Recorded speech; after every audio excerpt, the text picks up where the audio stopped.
So here is a look at my Schmidt array style pedal board. I've been playing guitar 20 years. I play in cover bands around the local area. I try and cover a whole host of different sounds. I also play in an originals band which play quite heavy music, but the main setup I have is for like indie rock, like hard rock style. That's what I'm going for. I've had a lot of gear over the past 10 or 12 years whilst I've been doing this, and I've swapped. I must have had hundreds of pedals which I've swapped out. I've had different kinds of boards. I originally, for the majority of my time, probably 10 years, I was using a Pedal Train 2 board in the hard case, not the flight case, because I think it's important to have it a certain size. You don't want it too big that you can't fit it in your car and carry it around easily. I don't want something enormous on wheels, so I told myself I'm going to stick to this size, which is about 60 centimeters by about 30 centimeters, because I play a lot of small places. You don't want a ridiculously sized board that you're tripping over and everything. So this board, I actually bought this second hand from eBay. It was about £250. It's not an original Schmidt array. It's a knockoff that a guy's made, but he's done a really good job. So obviously a Schmidt array style board would, like this kind of size, would probably cost you around £1,000. So I paid £250 for this, and when I actually priced up looking into making it myself, it'd have cost me more than that just to make it myself. So the guy's done all the work. He did a really good job. I've put this like metal top on it, which I've bent and just screwed in myself. It was originally just a black wooden box top, but yeah, just like the Schmidt array, we've got the inputs down here. I'm not really a big fan of the wet and dry thing, but or the effects loops, but in future it may be something I look into, but at the moment I'm just using the all in and out. So this is obviously a lid that you can clamp down, by the way, so you clamp it there. The handle's attached to the actual base of the board, not the lid. So the lid comes off, and then it's on hinges, so it just comes away like that. It's powered by a kettle lead in the back here, which is really nice because when you're finished you can just pull it out. It's got some feet on there, little seal down the edge, but it's all handmade by the guy who did it, and he did a cracking job. The way I have this working, I should explain I suppose first. I use the Gig Rig QMX8, I think it's called, the Quartermaster 8. For the size, obviously I think you can get a 10 as well, but this basically works for me. So as you can see, I've got them labelled up. I tried to put them in a reasonable order, so compressor first, then you've got your drives, your boosts, your fuzzers, your modulation effects, wah, and some reverb at the end.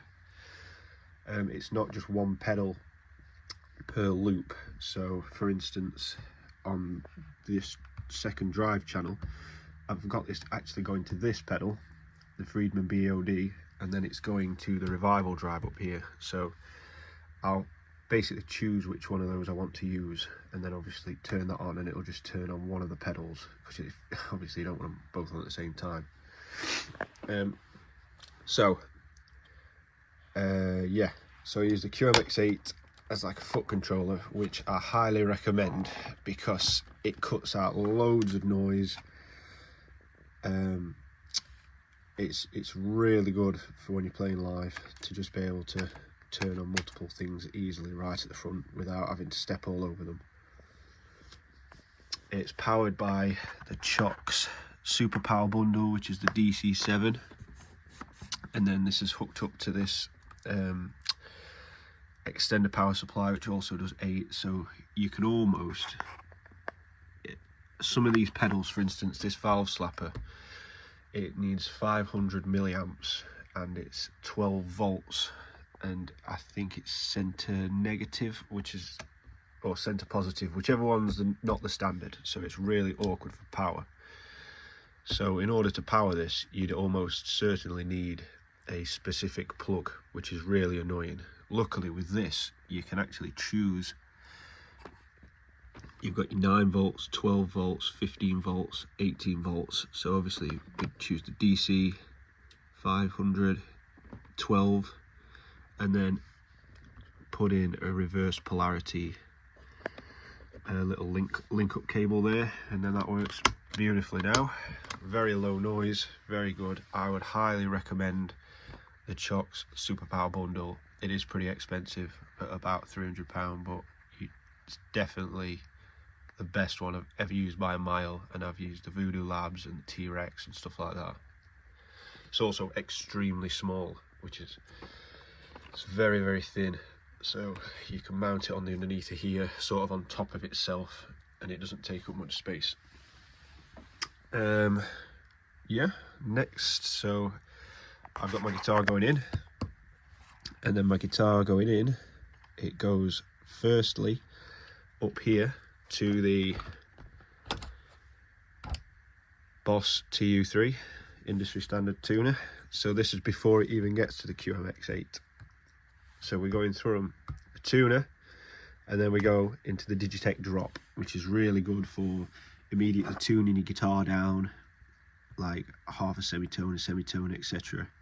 So we play songs that are down half a step. So rather than taking 2 guitars, I just literally click that on. Beautiful, we're down half a step. Once you start going down more than a whole step, you say like 1.5 steps to 2 steps, your signal sort of gets quieter and quieter, and it definitely sounds more digital. So the down half a semitone is very good sounding to me. And also you can do the octave plus the dry signal, which is quite cool, so it sounds like you've got a bass with you. So going in to the tuner, to the Digitech drop, and the reason you want to go there is because you want as pure a signal as possible when you go into the drop to get the best result out of it. So from the drop, we finally go into the QMX8, into the compressor, which I read should always be at the start. And then we've got this Cali 76 compact, which I bought because it was way cheaper. A guy listed it and it was like £100 cheaper than the full-size Cali 76, and still sounds really good. So yeah, the compressor just on a loop on its own. So yep, that's the compressor. Next we go into the drive, and then we've got the drive going to the Friedman BEOD, which in my opinion is the greatest like metal sounding chug pedal you can buy. You can shape a lot of tones on this, and it just sounds really good, and you're talking like £110–120 second hand. It's really good value for what it is. I've tried a few different ones, and that was definitely the best. Blew the others out of the water. And then also on this loop we've got the Revival Drive Compact, which is the low gain version, and this for me, I mean, the amount of overdrive pedals I have had is unbelievable. This absolutely blows them out of the water. It's capable of so many things. You can make any amp sound good. It doesn't do ridiculously high drive. I wouldn't say you can chug with it, but you can get into like Foo Fighters-ish territory with it. It does really good impression of a Vox and a Marshall as well. I highly recommend that. That was also a bargain off eBay. And then next, so we've got like overdrive here, and then we've got gain. So these are meant to be more like higher gainy pedals. So we've got the DS2 turbo distortion, and use this basically for Nirvana and for the Red Hot Chili Peppers covers. And this does a really good John Frusciante lead sound when you set on Turbo 2 mode. And that's all I use that for really. And then we've also in this loop got the Revival Drive Compact Hot Rod, which once again I was looking basically I got this one first. I was absolutely blown away by how good it was. So then I chucked my other higher gain pedal away, thinking don't need this, let's get this. Exactly the same. Really good pedal. Really good sounds like a JCM 800. it's got more gain than this. What I would say about this, it's definitely a bit noisier than this pedal, but only if you either turn the gain ridiculously high or you go more than 3/4 wet and dry mix. So here you've got 3/4 of the pedal, 1/4 of your actual guitar sound, and there it's quite silent, but when you're going up here it starts to go a little but as you'd expect from a high gain pedal. Really, really good. Recommend again. The boost. So in my opinion, apart from the tuner, the most important pedal you can get, because you just need to get your sound out there sometimes. Some boosts I find don't work with everything. Like you'll turn them on and they'll add more gain, or it'll get lost in the mix, or it'll just hit a certain like bandwidth and it'll start farting out and you don't actually gain any volume. This thing is ridiculous. So this is quite rare. This is an Occo 42 boost, and it's meant to boost you up to 42 decibels. As you can see how loud I have that to boost myself. It's literally set on 1, and that's considerably a loud boost. So yeah, I basically bought this because it's got a really giant LED on it. It looks cool, it was pretty cheap, and it really does the job. That I may possibly change it out to something else in the future, but for now, that's good enough for me. Next, we've got the Dark Side, which is here, Keeley Dark Side. I'm not sure if this is the version 2 or not, but this is an awesome pedal. So, as for fuzz, the fuzz side of this is unbelievable. It's the best fuzz I've ever heard. In a band situation, lots of fuzzers, when you turn them on like the Big Muff, it's almost like you're just throwing loads of bass frequency in there and you can't hear yourself in the mix. This is so tweakable, and it's just the perfect sound for a loud gigging band. It's also got phaser, univibe, flange, rotary and delay all mixed in. So I do often use the univibe on this, and also at the end of a gig or when you want some interesting sounds, if you set it to the delay mode in the middle, you can get some really crazy feedback, like yeah, messing about with it. Love it. Recommend, definitely. I'll never get rid of that. Next, Eventide H9. This pedal, this is just full of niche sounds. I also use this for my chorus, but I've made all these presets myself. So yeah, we've got some flanger, we've got some reverb and delay, we've got a Kirk Bain style chorus there. For the intro coach eyes that we used to do, spring reverb. That's like a delay and reverb put together. But yeah, there's some crazy good sounds on there, and if you want to cover a lot of niche sounds out of songs, this is the perfect pedal for it. And these are going quite cheap now because I think they've released the H90, yeah, which is about £1.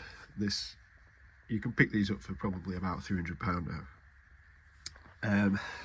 Next we are going to the wah, which is the Ibanez WH10 version 3.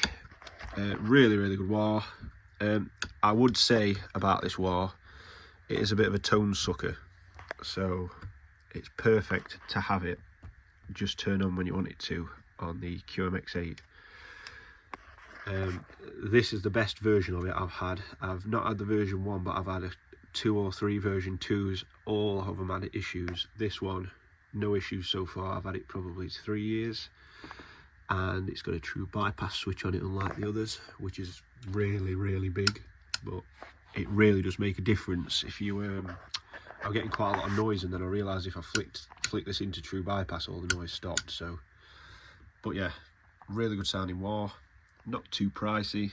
I think way better than Crybaby. Stand out in the mix. Obviously you've got a volume control like a standard Crybaby, and it's just got a really interesting sweep to it. Plus it's got a guitar and bass mode. Yep, and then we're moving on to the last one, which is the reverb. So I use this J-Rad Boing, believe it or not. It's not a bong, it's a boing. But this is just a very, very simple spring reverb, and it just does its job. It sounds really good. The higher you turn it, you get a bit more of like the trails on the end, like it's almost got a little bit of delay in there as well. But I just have it like middle of the road, because a lot of the amps I use don't have reverb built in, so it's nice to have a little reverb if you need it. And in this loop after the reverb, because I had nowhere else to put it, I've got the Cooper Sonic valve slapper. So this is well known to be used by the Arctic Monkeys for their like lead tones, and it's just a huge distorted, I'd say virgin on fuzz sometimes, but it's just really powerful fuzzy sounding overdrive. And this is actually in the loop for the reverb, so I stick that on, it just gives me this like massive distorted tone, which is really nice. Plus obviously it's got some hilarious titles for the different effects, but it's basically volume, bass, treble and gain. That's what we're going for. So ass is actually gain. Yeah, that's a really unusual power supply for that one, and the only reason this is on here is because I got it for 50 quid, and it's just a little this pedal and this pedal here, they're just like little treats that I don't actually need, but I had space for them, so I thought why not. And I also use the Digitech Whammy, which is huge. It doesn't fit on the board, so what I do, I keep a cable in here like this, and then when I'm using it I'll just plug it into, say, this extra port I've got here, lead it off to the side, plug the whammy in down here.